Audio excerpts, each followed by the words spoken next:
Coming up on show 543, the Porsche Taycan pre-orders are pretty big. Tesla is slashing the price of full self-driving, and Consumer Reports says people do want EVs. Also on the show today, we are talking about Tesla's Gigafactory 1, the Fastned charging network, and what a Hyperdrive is.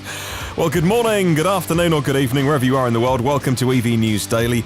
Tuesday, 30th of July. My name is Martin Lee. Here's what you missed in the last 24 hours. Thank you, as always, to myev.com for helping me make this show. myev.com is the world's first marketplace, only featuring electric vehicles. I know you hate those fossil gobblers. None to be found here at myev.com. USA only. Check it out if you're lucky enough to have that. Hello to someone that I follow on Twitter, Morton Grove, who is at Mortonlund89, and talking about one of the ships carrying Teslas across the Atlantic to Europe. The Triumph Ace is the name of the ship. The Triumph Ace is on track for a Friday night arrival at Zeebrugge in Belgium, with a shipment of Tesla cars containing many right-hand drive models for the UK market, left-hand drive models as well for the rest of Europe. If you are waiting for your Tesla, it could well be on the Triumph Ace ship, and it could be heading your way. Let's talk about the Porsche Taycan. The pre-orders are soaring above a pretty big number. Motor One says the number of pre-orders for the Porsche Taycan have increased from more than 20,000, reported a few months ago, to now more than 30,000. The news comes from the German Handelsblatt magazine, who spoke with the production boss Albrecht Reimold and the HR director Andreas Hafner. Well, interestingly, Porsche received more pre-orders for the Taycan than Volkswagen did for the much, much cheaper ID.3. Of course, the ID.3 hasn't been around as long as the Porsche Taycan. The unveiling of the production Porsche Taycan is scheduled for September 4th. From then on, we'll see whether their attempt to become one of the world's top makers in high-end, all-electric cars is indeed successful. Well, talking about Tesla today, they've slashed the price of their full self-driving package. The upgrade for owners who currently have enhanced autopilot, says Fred at Electric. Now, this gets a little bit confusing according to when you bought your Tesla and what it was called at the time that you bought it and the features that you bought it as well. Earlier this year, they killed enhanced autopilot. Then they unbundled some of the features. And what they did was they created a base autopilot package. They made base autopilot standard on all Teslas. There were safety things in here, things like lane keep assist and adaptive cruise. Since May, any Tesla owner can now upgrade to full self-driving for $6,000, but the automaker reserved the right to still increase the price at some point in the future. Well, that caused a problem for Tesla owners who had bought, some time ago, enhanced autopilot package, because if they wanted to update to full self-driving, they would end up paying more, because Tesla had added the features inside the package they would then be forced to buy, but they'd already paid for them in enhanced autopilot, if you follow my drift. Well, today, Tesla did indeed follow through, and they reduced the price. They have reduced the price of full self-driving down to just $3,000 if you are one of those who had previously purchased enhanced autopilot. There was a period of time, wasn't there, when Tesla went through loads of change. And it seemed that they'd thrown all of the balls in the air and were seeing where they were landing. And although I think we've settled in a really good place, autopilot coming standard on all cars, full self-driving being an option that you can buy when you order the car or add it on later, knowing that in the future it could be more expensive. When those features got unbundled and when you had to take account of people that had already bought their cars and paid for something, it got very confusing. That hopefully now is resolved. Well, a long-time Tesla critic, and holy moly, there are many people that would like to see EVs fail. He's a Shark Tank judge. His name is Kevin O'Leary, and it's always interesting when people have a first-hand experience of EVs and then their opinion changes. I love it when this happens. The legendary Canadian businessman, the long-time Shark Tank judge Kevin O'Leary, he'd previously remarked that he disliked Tesla stock. Well, he's now changed his tune on their shares. He appeared on CNBC, who aren't always the biggest fan of Tesla, and he stated that he has now personally bought Tesla shares recently, says Simon at Teslarati. Have a listen to this clip in which he's talking about his experiences of going to racing events where there are students who are making homebrew EVs, like homebrew racing cars, and then taking them for a race. And his own personal experiences of seeing those cars and then seeing the type of people who built them, the students who built them, finding Tesla HR people and trying to get internships or even jobs with Tesla. And he said that was the moment he realised there's something really special going on in this company. And look, wait till the end. And if you listen all the way through to the end of this clip, there's something, here's someone who is investing his own money. This is a personal investment he's made because of the huge impact that Tesla made on him and his life and his own personal decision-making when he had a first-hand experience. And yet CNBC and the host on this show cannot resist when he obviously goes off message because they would like him to diss Tesla. He praises Tesla, so the host has to come back with, "That's a random reason."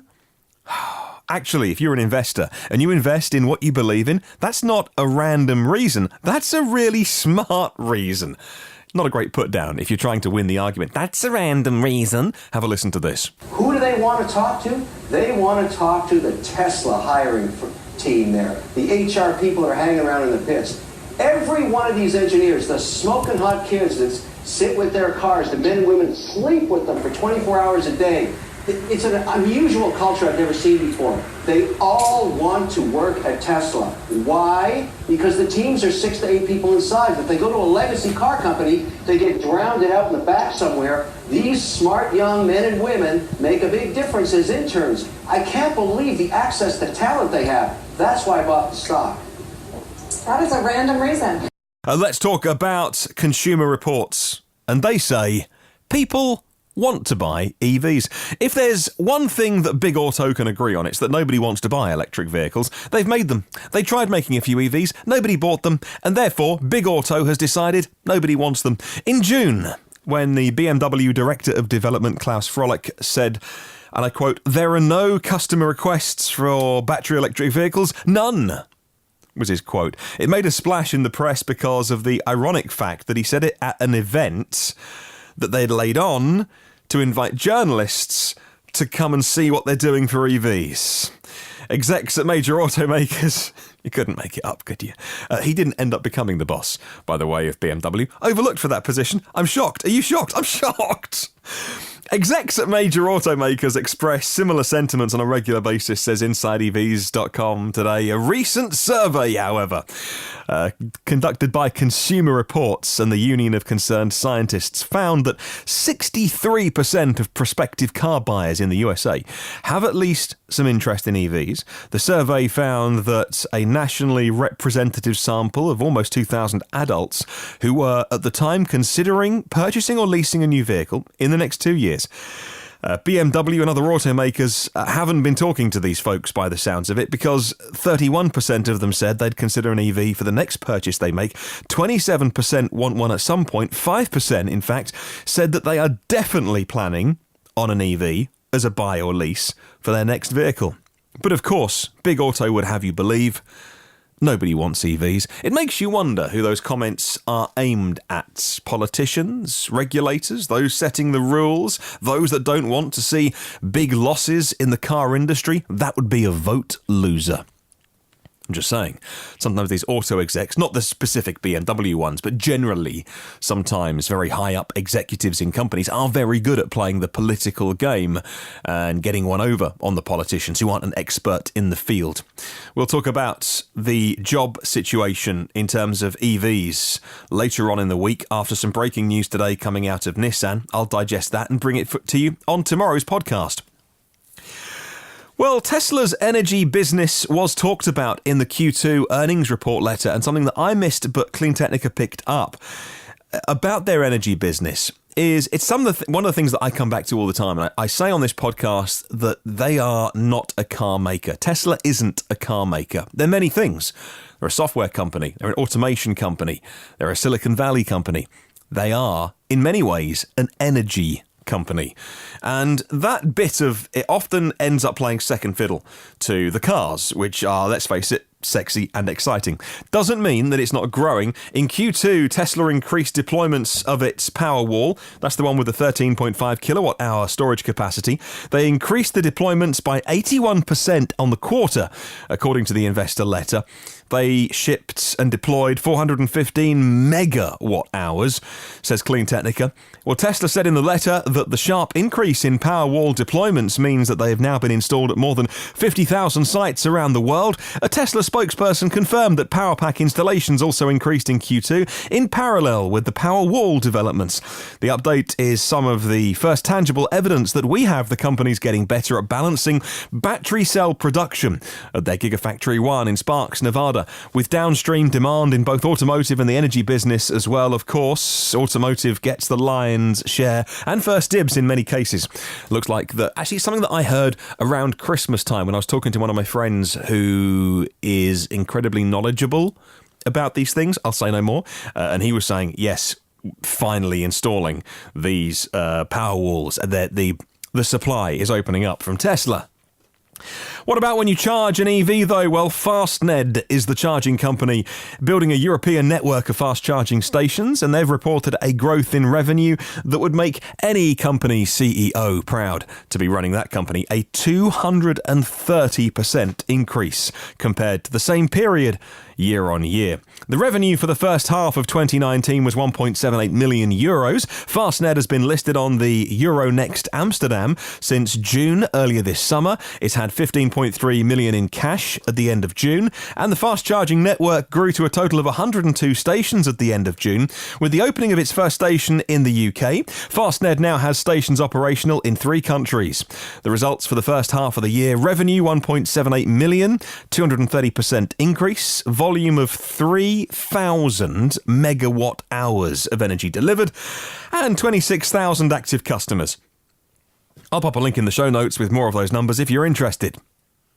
By the way, the show notes are in full on my blog at evnewsdaily.com and in compressed form in other places. It was just making the podcast feed way too big, unfortunately. So the podcast feed needs to get a little bit smaller, or at least not get bigger than it is at the moment. But it doesn't mean that I won't post the full show notes on my blog at evnewsdaily.com, and of course YouTube description and podcast show notes get the links if you want to read more and to credit these stories. Well, the UK-based battery maker Hyperdrive Innovation has opened the doors to Hive, Hyve, Hive, a new battery manufacturing facility in Sunderland. That's in the north of England here in the UK, says Charged EVs. Hyperdrive says the new facility will allow it to produce up to 30,000 battery packs annually.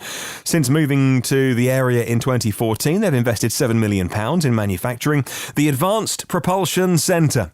It's a public-private partnership between the UK government and car makers, and it's played a major role in the early stages of Hyperdrive's growth. The high-energy density battery project is a partnership with Nissan. They funded 9.7 million along with a grant, enabling Hyperdrive to bring their battery technology to market. Love these little battery stories from around the world. So much technology is being delivered in places and developed in places where you might not know unless we bring you those stories on this podcast. I love uncovering these little nuggets of news. Makes me so excited. Let's talk about something that won't get many people excited, and that is Dieselgate. The former Audi chief executive, Rupert Stadler, is among 4 people who have now been charged by German prosecutors for their role in the Volkswagen Group Dieselgate emissions scandal. Writes James Atwood for Autocar. The German Public Prosecutor's Office in Munich has now charged Stadler and 3 other unnamed defendants with false certification and criminal advertising practices. In a statement, the prosecutor said that Stadler, and I quote, is accused of having been made aware of the manipulations since the end of 2015 at the latest, but he did not prevent the sale of affected Audi and VW vehicles thereafter, end quote. As of the time of recording this podcast, I can't find a statement from either him, any of those charged, or the companies involved. If they do, I'll bring you those in interests of balance. The New York Times today said that Mr. Stadler and 3 others who weren't named were accused of developing illegal emission software used in cars sold under the Volkswagen, Audi and Porsche brands as part of a wider effort to cheat diesel emissions tests. The Munich prosecutor said in a statement, "The charges were the latest in Germany's efforts to investigate and prosecute the architects of the scandal that rocked the country's automobile industry and laid bare the extent to which companies tried to make diesel appear environmentally friendly. The state court in Munich will now decide whether to bring the charges to trial." And I was indeed one of those people who owned a VW Golf Blue Motion. I believed the hype. I told people it was clean diesel. I pay pretty much no road tax, and other people who have a similar car are paying hundreds. The government were duped as well because the car is judged on CO2 emissions, which were deemed to be the cleanest way of measuring a car. So I bought the car thinking, great, almost no right, £20 a year car tax I pay rather than hundreds because it was a clean car. Boy, do I feel stupid. But the best thing I can do, though, is start talking about clean, green cars, making podcasts and working hard every day to try and make amends and try and repair some of the damage that I did driving that diesel. Unwittingly, I know, but I still have that guilt. Right, final story. An electric vehicle charging manufacturer Wallbox just launched in the US and China last week, and it tried to sneak in a bit of news about a new charger in its lineup that might have got through a few filters, but we caught it, and so did Clean Technica. The new units launched by Wallbox are bi-directional DC chargers. They are CHAdeMO chargers, of course. CHAdeMO is capable of bi-directional capabilities. Wallbox and their new DC charger operates at 7.4 kilowatts in both directions. It can pull down power into the car at that rate and push power back into your home at the same rate through its CHAdeMO adapter. And of course, in many places, that does mean buying a Nissan Leaf. Some early Kia cars had CHAdeMO. They've moved over to CCS now. Maybe you could buy a Nissan ENV 200 van, possibly. Mostly likely to be a Leaf, though, with a CHAdeMO connector. A few others flying around. But really, if you want CHAdeMO, you're probably thinking Nissan Leaf. And you may now be thinking an electric Wallbox connector in the US or China to do a bit of vehicle to grid or vehicle to home. I've got a couple of reviews come in today, by the way, and I'm really grateful for the user Florida Olive Farmer, who wrote on Apple Podcasts that this podcast is very informative, well-researched and unabashedly pro-EV. Yes, it is. At the same time, the host is cheerful, respectful of differing viewpoints and civil. That's good to know that I'm always civil. It's nice to hear news and information, says this person, presented. It's refreshing. Great job. I appreciate your comments. It makes a real difference as well if you can leave a review on Apple Podcasts. Maybe a star rating and a couple of words, and for other people to see what this show is all about before they hit play. Jack Oakley says, 1 year listening to EV News Daily. It's my number one go-to morning listen. Keep up the great work. Well, Jack, it's not that great, and it's certainly not work, but I appreciate your comment. I love this podcast, part of my daily commute in my EV, a great source of news. I enjoy Martin's sharing of his personal experiences and his family moving to an EV life. Thank you, Jack. I appreciate that comment on Apple Podcasts. If anybody else can leave a few words, it'd be so useful. And yes, we are moving to an EV life. No solar yet, but we will do. We're saving our pennies. No Tesla in the driveway, but we're saving our pennies. What we did spend our pennies on, by the way, over the weekend was a bigger battery Renault Zoe. We got that from Will at DSG in Morecambe. He is the expert in this country on Zoes, also Hyundais as well. And if you were following me on Twitter, maybe you want to do that, then I posted my story, my weekend blog, my videos went up on my Twitter to show my journey going up in what was a 22 kilowatt hour car and driving down in a brand new, we've never owned a brand new car, by the way, never bought a brand new car, and a brand new blue 41 kilowatt hour Renault Zoe, which is parked about 3 feet to the right of my head right now, but it's the other side of some plasterboard and a brick wall because I'm sitting in the studio right now. But, you know, if this wall wasn't here, I could almost reach over and touch it. It's on charge at the moment. let's get on to question of the week. Thanks to myev.com for setting our question of the week. Keep your comments coming in on email and on YouTube. As EVs become more popular, do you think there's still a camaraderie amongst EV drivers and early adopters, as there always used to be? You can email me, hello@evnewsdaily.com. Well, thank you to 236 patrons of the podcast for keeping this show going. You can find out what it's all about at Patreon. It's patreon.com/EV News Daily. Phil Roberts from Electric Future. Brilliant. Just get the name wrong. Phil Roberts from Electric Future. This show is pre-recorded, so I could edit that bit out and make it sound like I didn't fumble. Phil Roberts from Electric Future, our premium partner. Brad Crosby. Yeah, I got Brad's name right. And also Avid Technology. Looking forward to our first Ask Avid when I get back from my holidays next week. If you'd like any one of the previous 542 shows, feel free, dive in. All your podcasts are online and always will be for free. If you subscribe, then you get them first and free and automatically in your podcast app of choice. Say hi on social media by searching EV News Daily. Have a wonderful day. I'll catch you tomorrow. And remember, there is no such thing as a self-charging hybrid.